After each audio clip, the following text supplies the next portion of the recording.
ആകാശവാണി. നമസ്കാരം. പ്രാദേശിക വാർത്തകൾ വായിക്കുന്നത് സുവർണ.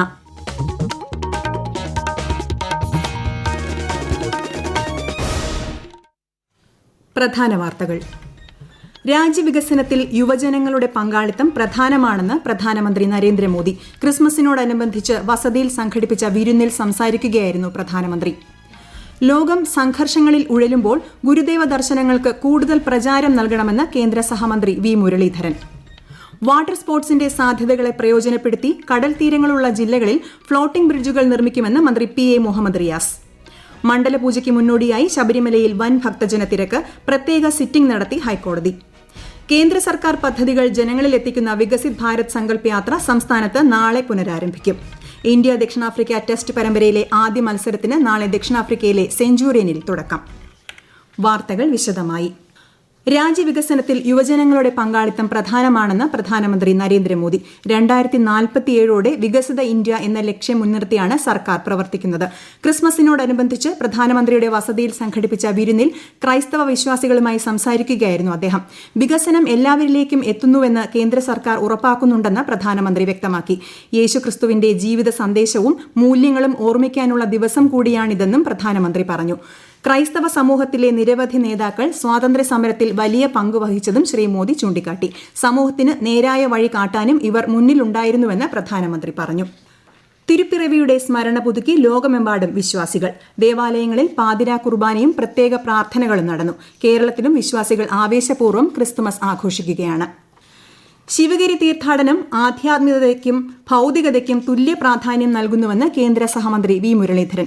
ചിറയൻകീഴിൽ ശിവഗിരി മഹാതീർത്ഥാടന വിളംബര പദയാത്രയുടെ ഫ്ളാഗ് ഓഫ് നിർവഹിക്കുകയായിരുന്നു അദ്ദേഹം. പഞ്ചശുദ്ധികൾ പാലിച്ച് അഷ്ടലക്ഷ്യങ്ങളോടെ നടക്കുന്ന തീർത്ഥാടനത്തിന്റെ പ്രസക്തി വർദ്ധിച്ചു വരികയാണെന്നും കേന്ദ്രമന്ത്രി പറഞ്ഞു. ഗുരുദേവൻ നിർദ്ദേശിച്ച പഞ്ചശുദ്ധികളിലൊന്നായ വാക് ശുദ്ധി അധികാരസ്ഥാനത്തുള്ളവർ ഉൾക്കൊള്ളണം. ലോകം സംഘർഷങ്ങളിൽ ഉലഞ്ഞ് മുന്നോട്ടു പോകുമ്പോൾ ഗുരുദേവ ദർശനങ്ങൾ കൂടുതൽ പ്രചാരം നൽകണമെന്നും ശ്രീ മുരളീധരൻ പറഞ്ഞു.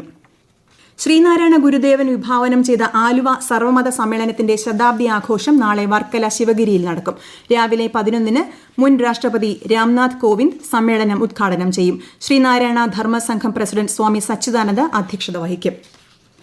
കേരളത്തിൽ വാട്ടർ സ്പോർട്സിന്റെ സാധ്യതകളെ ഫലപ്രദമായി പ്രയോജനപ്പെടുത്തി കടൽ തീരങ്ങളുള്ള എല്ലാ ജില്ലകളിലും ഫ്ലോട്ടിംഗ് ബ്രിഡ്ജുകൾ നിർമ്മിക്കുമെന്ന് വിനോദസഞ്ചാര വകുപ്പ് മന്ത്രി PA മുഹമ്മദ് റിയാസ്. വർക്കല പാപനാശത്ത് ഫ്ലോട്ടിംഗ് ബ്രിഡ്ജ് ഉദ്ഘാടനം ചെയ്യുകയായിരുന്നു മന്ത്രി.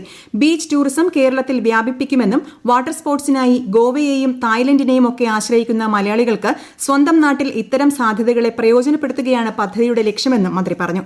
ഇത്തരം പദ്ധതികൾ യാഥാർത്ഥ്യമാക്കുന്നതിലൂടെ കേരളത്തിന്റെ സാമ്പത്തിക അഭിവൃദ്ധിയും തൊഴിൽ സാധ്യതകളും വർദ്ധിക്കുമെന്നും മന്ത്രി വ്യക്തമാക്കി. കേന്ദ്ര സർക്കാരിന്റെ വികസന ക്ഷേമ പദ്ധതികൾ ജനങ്ങളിൽ എത്തിക്കുന്ന വികസിത് ഭാരത് സങ്കല്പ് യാത്ര സംസ്ഥാനത്ത് നാളെ പര്യടനം പുനരാരംഭിക്കും. വിവിധ ജില്ലകളിൽ വിജയകരമായി പുരോഗമിച്ചു വന്ന യാത്ര 2 ദിവസത്തെ ഇടവേളയ്ക്ക് ശേഷമാണ് നാളെ പുനരാരംഭിക്കുന്നത്. തിരുവനന്തപുരം ജില്ലയിൽ മംഗലപുരം, മാണിക്കൽ ഗ്രാമപഞ്ചായത്തുകളിലും കൊല്ലം ജില്ലയിൽ പടിഞ്ഞാറേക്കല്ലട, കിഴക്കേക്കല്ലട ഗ്രാമപഞ്ചായത്തുകളിലും പര്യടനം നടക്കും.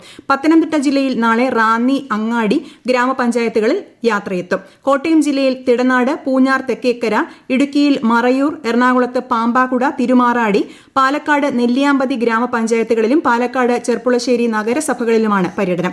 മലപ്പുറത്ത് മകരപ്പറമ്പ്, കൂട്ടിലങ്ങാടി, കോഴിക്കോട് ജില്ലയിൽ മൂടാടി, അരിക്കുളം, വയനാട്ടിൽ വെള്ളമുണ്ട ഗ്രാമപഞ്ചായത്തുകളിലും യാത്ര നടക്കും. കണ്ണൂർ ജില്ലയിൽ തളിപ്പറമ്പ്, ആന്തൂർ നഗരസഭകളിലും പായം, അയ്യൻകുന്ന് പഞ്ചായത്തുകളിലും യാത്രയെത്തും. വികസിത് ഭാരത് സങ്കല്പ് യാത്രയ്ക്കിടെ PMEGP പദ്ധതിയുടെ ഗുണഭോക്താവായ മലപ്പുറം ജില്ലയിലെ ഫൈസൽ ആകാശവാണി വാർത്തകളോട് തന്റെ അനുഭവം പങ്കുവയ്ക്കുന്നു.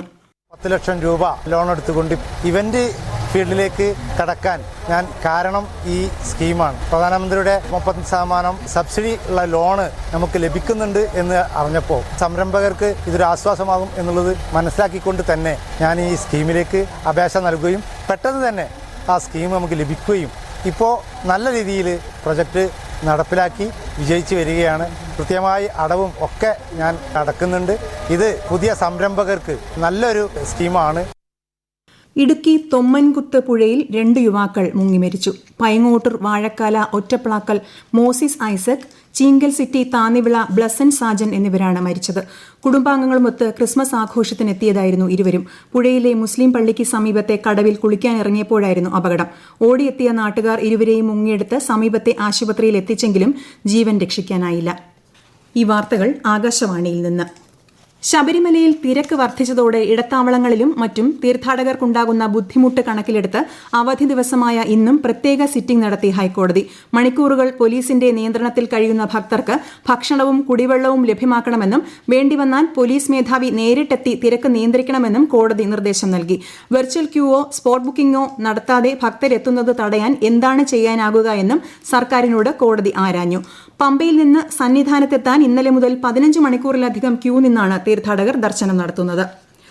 തങ്ക അങ്കി ഘോഷയാത്രയുമായി ബന്ധപ്പെട്ട് നാളെ ശബരിമലയിൽ പൂജാ സമയക്രമത്തിൽ മാറ്റമുള്ളതിനാൽ ഭക്തരെ നിലയ്ക്കൽ നിന്ന് പമ്പയിലേക്ക് കടത്തിവിടുന്നതിന് പോലീസ് നിയന്ത്രണം ഏർപ്പെടുത്തിയിട്ടുണ്ടെന്ന് തിരുവിതാംകൂർ ദേവസ്വം ബോർഡ് അറിയിച്ചു. നാളെ ഉച്ചപൂജയ്ക്ക് ശേഷം വൈകിട്ട് 5 മണിക്കാണ് ശബരിമല നട തുറക്കുന്നത്. അതിനാൽ രാവിലെ 11 മണിവരെ നിലയ്ക്കലെത്തുന്ന അയ്യപ്പ ഭക്തരുടെ വാഹനങ്ങൾ മാത്രമേ പമ്പയിലേക്ക് കടത്തിവിടൂ. കരയിലും കടലിലും ഒരുപോലെ ആവേശം തീർക്കുന്ന Beypore international water fest season 3 നാളെ തുടക്കം. 4 ദിവസം നീളുന്ന വാട്ടർ ഫെസ്റ്റ് നാളെ വൈകുന്നേരം മന്ത്രി PA മുഹമ്മദ് റിയാസ് ഉദ്ഘാടനം ചെയ്യും. വിശദാംശങ്ങളുമായി ആകാശവാണി കോഴിക്കോട് ജില്ലാ പ്രതിനിധി നസീർ ബാബു. പ്രധാനമായും 3 വേദികളാണ് ഇത്തവണ ബേപ്പൂർ ഇന്റർനാഷണൽ വാട്ടർ ഫെസ്റ്റ് നടക്കുക. ബേപ്പൂരിൽ ജലകായിക പരിപാടികളും അതോടൊപ്പം എല്ലാ ദിവസവും വൈകുന്നേരങ്ങളിൽ ചാരിയത്തും നല്ലൂരിലും കലാസംഗീത പരിപാടികളും അരങ്ങേറും. വിവിധ അസോസിയേഷനുകളുടെയും സ്ഥാപനങ്ങളുടെയും സഹകരണത്തോടെ കോഴിക്കോടിന്റെ തനത് രുചി വിഭവങ്ങൾ അണിനിരത്തി സംഘടിപ്പിക്കുന്ന ഫുഡ് ഫെസ്റ്റിവലും 5 രാജ്യങ്ങളുടെ പങ്കാളിത്തത്തോടെ നടക്കുന്ന കൈറ്റ് ഫെസ്റ്റിവലും ഇത്തവണത്തെ മേളയുടെ പ്രധാന ആകർഷണങ്ങളൊന്നാണ്. ലക്ഷക്കണക്കിന് സന്ദർശകരെ സ്വീകരിക്കുന്നതിനായി പഴുതടച്ച സുരക്ഷാ സംവിധാനങ്ങളും വിശാലമായ പാർക്കിംഗ് സൗകര്യങ്ങളുമാണ് ഫെസ്റ്റിനായി ഒരുക്കിയിരിക്കുന്നത്. പ്രശസ്ത കാർട്ടൂണിസ്റ്റ് രജീന്ദ്രകുമാർ അന്തരിച്ചു. 59 വയസ്സായിരുന്നു. കണ്ണൂർ സ്വദേശിയാണ്. മാതൃഭൂമി കോഴിക്കോട് ഹെഡ് ഓഫീസിൽ ഉദ്യോഗസ്ഥനായിരുന്നു. കോഴിക്കോട്ടെ സ്വകാര്യ ആശുപത്രിയിലായിരുന്നു അന്ത്യം. പൊന്നാനി കോളിലെ നരണിപ്പുഴ കുമ്മിപ്പാലം ബണ്ട് തകർന്ന് 40 ലക്ഷം രൂപയുടെ നാശം. പുഞ്ചകൃഷി ആരംഭിച്ച വെളിയങ്കോട് പഞ്ചായത്തിലെ നരണിപ്പുഴ കുമ്മിപ്പാലത്തെ 200 ഏക്കർ പാടശേഖരമാണ് ബണ്ട് തകർന്ന് വെള്ളക്കെട്ടിലായത്. ഇന്ന് രാവിലെ 10 മണിയോടുകൂടിയാണ് ബണ്ട് തകർന്നത്. 60 മീറ്റർ ബണ്ടാണ് തകർന്ന് ഒലിച്ചുപോയത്. കോട്ടയം ജില്ലാ സാമൂഹിക നീതി വകുപ്പിന്റെയും പാലാ മെയിന്റനൻസ് ട്രൈബ്യൂണലിന്റെയും സംയുക്ത ആഭിമുഖ്യത്തിൽ മാതാപിതാക്കളുടെയും മുതിർന്ന പൌരന്മാരുടെയും ക്ഷേമവും സംരക്ഷണവും സംബന്ധിച്ച സമിതി മറ്റന്നാൾ രാവിലെ പാലാ റവന്യൂ ഡിവിഷണൽ ഓഫീസിൽ പരാതി പരിഹാര അദാലത്ത് നടത്തും. ലഭിച്ച പരാതികളിൽ അന്ന് തീരുമാനമെടുക്കും. മാതാപിതാക്കളുടെയും മുതിർന്ന പൌരന്മാരുടെയും ക്ഷേമവും സംരക്ഷണവുമായി ബന്ധപ്പെട്ടും നിയമപ്രകാരം സംരക്ഷണം ലഭിക്കേണ്ട മുതിർന്ന പൌരന്മാർക്കും സമിതി മുൻപാകെ പരാതി നൽകാനാകും. ഇന്ത്യ ദക്ഷിണാഫ്രിക്ക ടെസ്റ്റ് പരമ്പരയിലെ ആദ്യ മത്സരത്തിന് നാളെ ദക്ഷിണാഫ്രിക്കയിലെ സെഞ്ചുറിയനിൽ തുടക്കമാവും. ഉച്ചയ്ക്ക് 1:30 മത്സരം ആരംഭിക്കുന്നത്. രോഹിത് ശർമ്മയാണ് ഇന്ത്യൻ സംഘത്തെ നയിക്കുന്നത്. പ്രധാന വാർത്തകൾ വീണ്ടും. രാജ്യവികസനത്തിൽ യുവജനങ്ങളുടെ പങ്കാളിത്തം പ്രധാനമാണെന്ന് പ്രധാനമന്ത്രി നരേന്ദ്രമോദി. ക്രിസ്മസിനോടനുബന്ധിച്ച് വസതിയിൽ സംഘടിപ്പിച്ച വിരുന്നിൽ സംസാരിക്കുകയായിരുന്നു പ്രധാനമന്ത്രി. ലോകം സംഘർഷങ്ങളിൽ ഉഴലുമ്പോൾ ഗുരുദേവ ദർശനങ്ങൾക്ക് കൂടുതൽ പ്രചാരം നൽകണമെന്ന് കേന്ദ്ര സഹമന്ത്രി വി മുരളീധരൻ. വാട്ടർ സ്പോർട്സിന്റെ സാധ്യതകളെ പ്രയോജനപ്പെടുത്തി കടൽ തീരങ്ങളുള്ള ജില്ലകളിൽ ഫ്ലോട്ടിംഗ് ബ്രിഡ്ജുകൾ നിർമ്മിക്കുമെന്ന് മന്ത്രി PA മുഹമ്മദ് റിയാസ്. മണ്ഡലപൂജയ്ക്ക് മുന്നോടിയായി ശബരിമലയിൽ വൻ ഭക്തജന തിരക്ക്. പ്രത്യേക സിറ്റിംഗ് നടത്തി ഹൈക്കോടതി. കേന്ദ്ര സർക്കാർ പദ്ധതികൾ ജനങ്ങളിലെത്തിക്കുന്ന വികസിത് ഭാരത് സങ്കല്പ് യാത്ര സംസ്ഥാനത്ത് നാളെ പുനരാരംഭിക്കും. ഇന്ത്യ ദക്ഷിണാഫ്രിക്ക ടെസ്റ്റ് പരമ്പരയിലെ ആദ്യ മത്സരത്തിന് നാളെ ദക്ഷിണാഫ്രിക്കയിലെ സെഞ്ചുറിയനിൽ തുടക്കം. പ്രാദേശിക വാർത്തകൾ കഴിഞ്ഞു. അടുത്ത വാർത്താ പ്രക്ഷേപണം 7:25.